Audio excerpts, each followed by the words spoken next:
Hello viewers, good day. Africa World Editor Oka Chukwu Okori here. Today is the 5th day of the George Nkencho protest. Some of you who have been following the story, 2 weeks protests have been declared in view of the brutal shooting of George Nkencho by the Gaddafi O'Connor, the Irish police. I'm in front of the police station at the Dublin 15 area, Blanchardstown. The protests have been happening here for the past 5 days. Today's protest has finished, although the weather is dull, the weather hasn't been favorable. Nevertheless, the few protesters who were here, they've all gone, but I'm here with a lone protester, Richard. I've interviewed him. You will see the clips on our YouTube. Just access our YouTube. You will get to listen to his own views. He has been sitting in front of the Gaddafi O'Connor of Blanchardstown station for the last 1 hour. We are still demanding for justice in view of the shooting. 5 bullets were pumped into the body of George Nkencho in front of his own home, in the presence of his siblings, and the immigrant community has been enraged to that effect, because it is inhuman.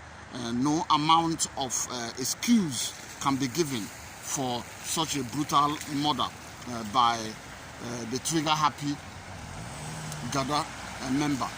This is part of the things that the immigrant community have been complaining here. From the protests, you will hear lots of stories on institutional racism, police brutality, and many other issues that seem to have been swept under the carpet. It's coming up. And the mainstream Irish media has not been favorable to this cause. They've been playing down the whole story. They don't want to talk about it, but the social media, thanks to it, has made people to internationalize the issue. They demand justice. From my interview with Richard, who has been on a lone protest here, they demand transparency, prosecution, and reform of the Gaddafi O'Connor. You see the hashtag, you can follow.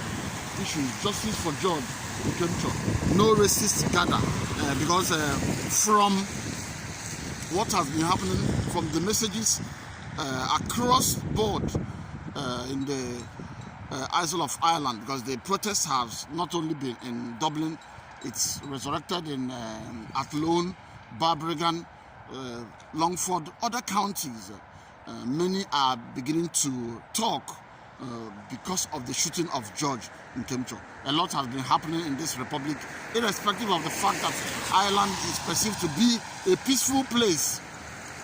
There are many things that have been happening among the immigrants, and they haven't had the chance or a platform to talk. There seem to be intimidation on them not to talk about it. From my own personal experience, there have been intimidations against me through writing, phone calls, trying to frighten me not to publish things and issues that worry immigrants. But all the same, what we call for is justice. What we call for is equity. What we call for is equality. What we call for is transparency, prosecution of the trigger-happy Gada and any other Gada who is not well trained to handle the public, and a general reform of the Gaddafi O'Connor. Like I always say in my talk, we love Ireland, we love this country, and no amount of intimidation will make us not to stand on our toes and demand for our rights, as long as we are doing it legitimately. So we will still be covering the protests. Today is the 5th day. We still have more days ahead. It's a 2 weeks accelerated protest on the trot. We will be here tomorrow to continue in this demand for justice. We are equally calling for the good Irish to be involved in this, because when the eyes begin to cry, it affects the nose, it affects the mouth, it affects the ears, it brings headache. We love the country. This is our home. We demand for justice, justice for George Nkencho, justice for the victimized and the intimidated. Thank you very much.